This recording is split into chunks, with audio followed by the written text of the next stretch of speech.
Hola, soy Jorge González, director editorial de la revista Latin American Law Review de la Facultad de Derecho de la Universidad de los Andes y estamos en esta conversación con Alejandro León Marín, que en el último número de la revista publicó su artículo El Derecho Operacional en Colombia, Protagonismo Militar y Ausencias Civiles. Alejandro ha sido profesor de la Maestría en Derecho Internacional de la Facultad de Derecho y es egresado de la Maestría en Derecho de la Facultad de la Universidad de los Andes. Entonces, Alejandro, bienvenido. Es muy grato tenerlo por acá en esta conversación para que invitemos a la gente a leer este artículo sobre el derecho operacional en Colombia. Y claro, la gente arranca y lee este título, el derecho operacional, y de ahí arranca el título, de una duda, ¿no? Y es como, ¿qué es esto del derecho operacional? Porque el artículo va a discutir un poquito de eso. Entonces yo quería como que arrancáramos hablando un poco de, primero, ¿qué es esto del derecho operacional y cómo llegó Alejandro a este tema del derecho operacional en Colombia? Ujú. Bueno, Jorge, primero, muchas gracias por la invitación.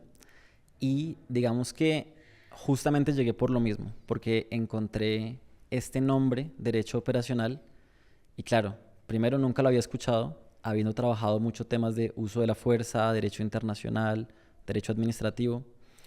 Y en realidad, en particular, llegué porque estaba empezando mi maestría en derecho y estaba pensando qué hacer de tesis. Estábamos en la época de la pandemia, además. Entonces la pandemia era muy difícil para la idea original que tuve, que era una etnografía de la justicia penal, militar y policial. Que de hecho en el 2019, antes justo de pandemia, se inauguró el Palacio de Justicia Penal, Militar y Policial, que queda dentro de un cantón aquí en Bogotá, creo que es el Batallón Caldas, no muy lejos de aquí. Eh, y además es un edificio súper moderno, de cristal, dentro del cantón, y ahí están todos los juzgados de conocimiento, de instrucción, y está el Tribunal Superior Penal, Militar y Policial. Pero claro, estando en pandemia, pues una etnografía no era fácil, y empecé a buscar literatura sobre temas, digamos, militares, etcétera, y me encontré cada vez más con referencias al derecho operacional. Y no entendía muy bien, digamos, qué era difícil encontrar cosas, y pues un poco hablando con mi director de tesis, con Antonio Barreto, le dije, pues me parecería chévere dedicarme a mirar qué es el derecho operacional y ver qué puedo encontrar. Así llegué un poco a esto. Y es un tema, o sea, digamos que el concepto de derecho operacional es, uno podría decir, es como algo reciente, porque esto tiene que ver, por supuesto, con, Mm, si uno lo pudiera llamar, con la gestión del conflicto armado por parte de la fuerza pública, ujú, ¿cierto? Como un afán que uno logra ver en la fuerza pública en Colombia, en el conflicto armado, y es cómo se ha juridificado también el conflicto armado, que esto mm, es que también hay una batalla, por supuesto, física mm, en Colombia, el conflicto armado, lo hubo con el conflicto con las FARC, hoy también está en la mesa. mm, Pero además de eso, el conflicto en Colombia ha envuelto también una tensión sobre lo jurídico y pareciera que mm, el derecho operacional tiene un componente también de esa intervención jurídica dentro del conflicto. Entonces, ¿cómo es esa mm, intervención jurídica un poco de ese derecho operacional? Porque yo sé que trae como cosas de derechos humanos, mm. trae cosas de DIH. ¿Cómo ha sido esta idea de llevar el derecho al conflicto vía derecho Ujú. operacional? Sí, digamos que el contexto colombiano, como usted dice, tiene esa particularidad. Antes de entrar al contexto colombiano, sí me gustaría decir que esa particularidad no es única del contexto colombiano y de hecho el rótulo o el nombre de derecho operacional viene de Estados Unidos.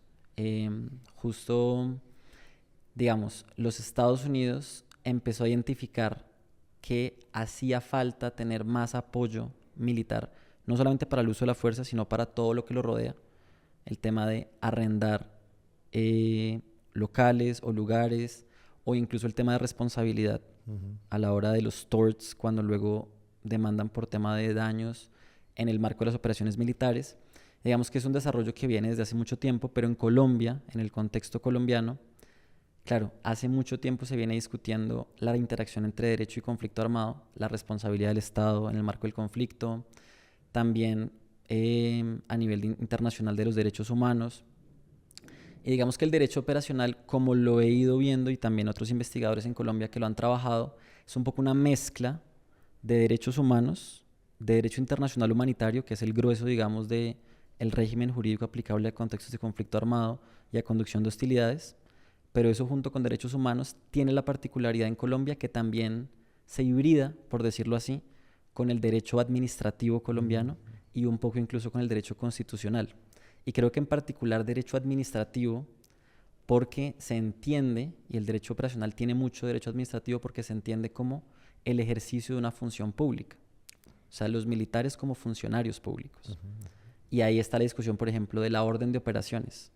¿Es la orden de operaciones un acto administrativo, sí o no? ¿Cuál es la responsabilidad de un militar a la hora de ejercer o usar la fuerza y a la hora de planear, ejecutar y evaluar una operación militar?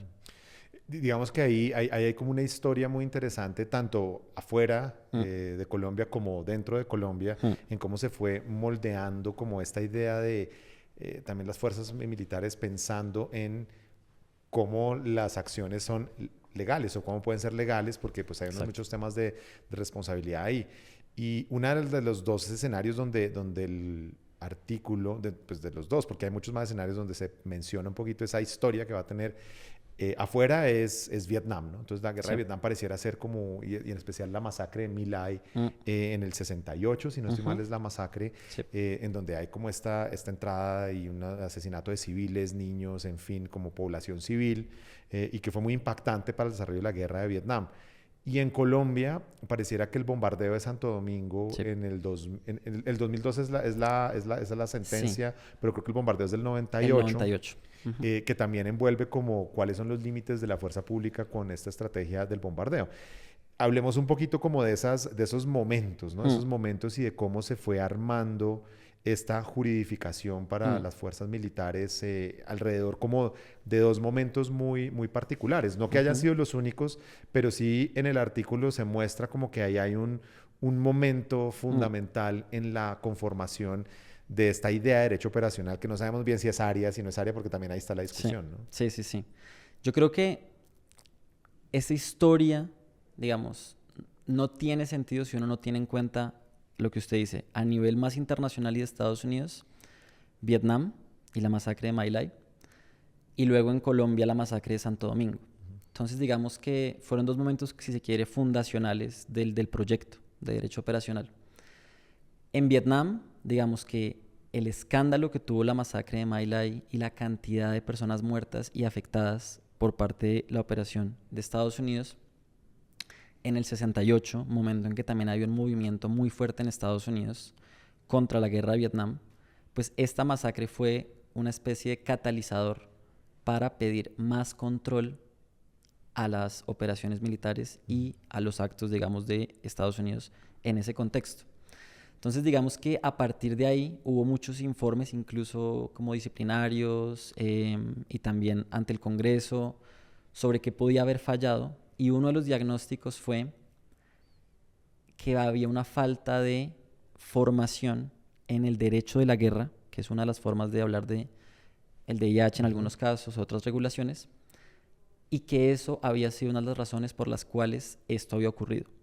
Entonces, claro, ahí empezó una discusión sobre deberíamos tener más controles jurídicos a este tipo de actuaciones para evitar abusos de la fuerza. Entonces, digamos que a raíz de esto en Vietnam en particular fue donde se produjo esta discusión que incluso llevó a una reformulación del currículum en Estados Unidos, en la escuela de los JAC, que son los, digamos, abogados militares, y ahí se empezó a pensar esa reforma curricular alrededor justamente del derecho operacional para que fuera una comprensión mucho más integral del derecho aplicable al contexto de una guerra, no solamente a la conducción de hostilidades. Y digamos que eso luego se fue desarrollando, lo fueron implementando, luego vino la invasión de Granada, la isla caribeña, también después Panamá. De hecho, hay muchos autores que hablan de que en Panamá fue el primer lugar donde efectivamente hubo muchos JACs que fueron a asesorar las operaciones militares. Y esos JACs como que dan el consejo de cómo se tiene que hacer previo a la operación militar. Exacto. ¿Cierto? Es como un control previo a la operación militar en teoría. Tal cual. Y ahí paso a Colombia justamente con lo que usted dice y es, luego viene 1998, Santo Domingo, una masacre de la Fuerza Aérea que condenaron al Estado colombiano en la Corte Interamericana de Derechos Humanos Y una de las cosas que surgió a partir de esa condena fue la creación de los asesores jurídicos operacionales, que es como el JAC colombiano, y es lo que usted dice. Entonces, lo que se prevé es que antes de ejecutar la operación, incluso desde el primer momento que es el planeamiento o la planeación de la operación militar, hay hoy en día se llama matriz de viabilidad operacional. Y en esa se prevén las necesidades que tiene el comandante de la unidad, pero tiene que pasar por el abogado o la abogada. Que trabaja, es un funcionario público del ministerio. Claro, es usualmente un oficial también de la fuerza. Ya. O sea, los comandantes de Fuerza Aérea tienen su abogada, su abogado. Digo abogada también porque además en las primeras promociones hubo muchas mujeres, sobre todo de Fuerza Aérea. Y entonces antes de tomar la decisión de ejecutar la operación militar, el comandante le da el plan al abogado o a la abogada y esa es la persona que lo valida jurídicamente o le dice qué tiene que cambiar para que sea algo que mitigue los riesgos jurídicos. Cuando uno oye esto, pues claro, y van a mirar cuando lean el artículo que también, pues aquí hay muchas discusiones y muchas tensiones sobre el propio concepto y sobre el funcionamiento, digamos, de ese derecho operacional. Claro. Porque uno lo que se da cuenta, por ejemplo, es que en momentos de transición ha salido esta discusión sobre la forma como la JEP va a aplicar un derecho, pero si va a aplicar reglas operacionales o derecho operacional y también esto cómo llegó a la discusión de la Corte Constitucional, porque pareciera como que por un lado puede haber gente que diga, bueno, entonces esto es una forma de validar y de cooptar un discurso de derechos humanos que ha sido de protección a la población para ahora proteger la operación militar y entonces queda como desvirtuado. ¿Cómo se posiciona el artículo frente a esa discusión, que creo que es la discusión gruesa de la construcción de la idea de derecho operacional? Sí, digamos que a nivel de posicionamiento, ahí tengo que reconocer que es un artículo más exploratorio. Digamos que lo que sí me posiciono es en una primera discusión, que es lo que usted habla sobre este contexto transicional, la incursión de este rótulo, ¿no? O esta categoría. Y ahí hay un primer debate en el que Gustavo Gallón, de hecho, que es una de las personas con las que empiezo el artículo, dice el derecho operacional no existe. No existe. En realidad es un invento o es una cortina de humo para esconder el verdadero régimen jurídico aplicable, que es derechos humanos, derecho internacional humanitario y eventualmente derecho penal internacional o derecho penal colombiano, que son las 4 fuentes que tiene la JEP. Por ejemplo, yo ahí creo que me posiciono en cuanto a que, primero, pues sí es una categoría y sí es un cuerpo normativo que existe, que tiene una serie de disposiciones de distintas jerarquías y que se usa en la práctica. O sea, hay una práctica del derecho operacional. Pero también soy escéptico respecto de lo que usted precisamente dice y es cómo se está usando, quién lo está usando y con qué finalidades. Porque también hay que tener en cuenta cuál es la finalidad, ¿no?, del proyecto y de las normas. Entonces, claro, ahí conecta uno con una discusión mucho más grande que a nivel internacional, pues, está Samuel Moyn, están muchas personas que lo discuten, Andrew Clapham, aquí en Colombia pues también hay distintas personas, Pablo Kalmanovitz también ha puesto la lupa sobre, en últimas, cuáles son los impactos que tiene usar estos lenguajes jurídicos, ¿no? Ejemplo, el DIH. Si seguimos invocando DIH, seguimos hablando, claro, siempre de un conflicto armado, pero el DIH aplica objetivamente sin importar la voluntad de las partes. Pero entonces, si hablamos de derecho operacional, ¿qué impacto tiene? O sea, es distinto hablar de derecho operacional que de DIH o que de derechos humanos. Ahí hay muchas discusiones. De hecho, el otro día me invitaron aquí a una clase de la maestría de Derecho Internacional y el profesor plantea algo interesante. Es una buena forma de verlo y es el derecho operacional puede pensarse más como una instancia más procedimental o de implementación más práctica, pero que está atada al régimen sustancial que es DIH, derechos humanos y demás. Como que es accesoria y es una especie de implementación o de desarrollo y no otro régimen jurídico distinto. Entonces, eso es interesante. Pero claro, hay algunas personas que lo ven como una categoría distinta e independiente. Claro. ¿Hasta qué punto lo que se hizo fue armar un procedimiento para aplicar DIH y derechos humanos, un procedimiento previo de control, o hasta qué punto hay unas reglas particulares sobre esto que parecieran ser adaptaciones. Y parece que Claro. hay otra discusión ahí como súper importante. Claro, porque por ejemplo, una categoría que menciono en el artículo son, claro, tenemos derecho operacional, tenemos el concepto que se previó en el acto legislativo, que luego se tradujo en la ley estatutaria de la JEP, que es el tema de reglas operacionales, que uno pensaría que están muy cercanos. Pero esas reglas operacionales que surgió en las discusiones de La Habana también parecería ser una hibridación entre derecho operacional y reglas de enfrentamiento, que en inglés son Rules of Engagement, ROE. Digamos que las reglas de enfrentamiento es la práctica pura y dura. Es decir, yo como comandante de una unidad le doy una instrucción a la tropa y les digo, al llegar ustedes a este lugar, tienen que anunciarse como que son de la fuerza pública. O sea, tienen que hacer eso al llegar. Eso es una regla de enfrentamiento, ¿sí? O no pueden hacer uso de la fuerza letal contra estas personas o como primera medida. Esas son reglas de enfrentamiento muy prácticas. Entonces, lo que un poco también digo en el artículo es que muchos militares defienden el derecho operacional en el sentido de que el verdadero derecho operacional, la verdadera construcción jurídica de ese concepto, está en las reglas de enfrentamiento. En el momento en que un comandante le dice a la tropa, ustedes pueden hacer esto y no pueden hacer esto. Okay. Y esa decisión se toma con base en el DIH, en derechos humanos. Entonces, claro, uno lo podría ver como una especie de implementación, de puesta en práctica. De traducción al contexto. Interesante. Una última pregunta, Alejandro, aquí, y aquí es más como lanzando una especie le paso la bola de cristal para ver qué va a pasar con el derecho operacional en el futuro. Sí. Porque claro, en el mundo hoy vemos el conflicto Israel-Palestina, incluso Ucrania-Rusia. Y yo creo que para muchas personas pensarse lo de Israel-Palestina y lo que ha ocurrido, claro, desde América Latina, pues uno ve lo que reportan los medios y ve como un targeting de civiles, ¿no?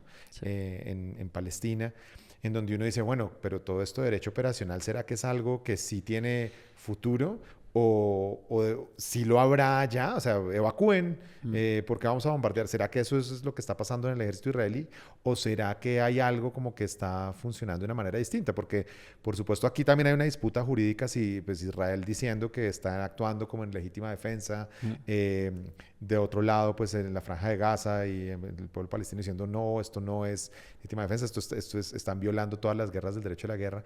¿Cómo operar uno como con esta idea de derecho operacional ahí? ¿Cómo lo está viendo usted como a futuro? Sí, yo creo que por eso es muy importante entender la historia del concepto.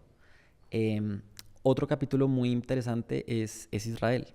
Israel, de hecho, y luego también la OTAN, también han sido protagonistas en la formación de militares y el desarrollo de derecho operacional de ellos para la conducción de operaciones militares. Entonces, claro, ahí es donde uno empieza a ver tensiones porque muchas veces hay organizaciones internacionales, actores internacionales que invocan el DIH para exigirle límites en la conducción de hostilidades a ciertos estados, ejemplo Rusia, ejemplo Israel, también incluso Ucrania, me acuerdo un reporte de Amnistía Internacional. Y por ejemplo, Israel casi siempre invoca, muchas veces discute DIH interpretaciones, pero muchas veces invoca también regulaciones propias. Y también invoca construcciones jurídicas muy complejas y muy sólidas muchas veces con base en el derecho operacional israelí interno. Entonces, por eso es interesante verlo porque el derecho operacional puede ser una oportunidad para exigirle más controles civiles a los militares, como viene desde Vietnam, pero también hay que tener cuidado porque puede ser una puerta de escape hacia la discrecionalidad militar respecto de otros regímenes como el DIH. Claro, el estado de excepción, prácticamente excepcionar el derecho internacional vía derecho operacional, ¿no? Por ejemplo. Super.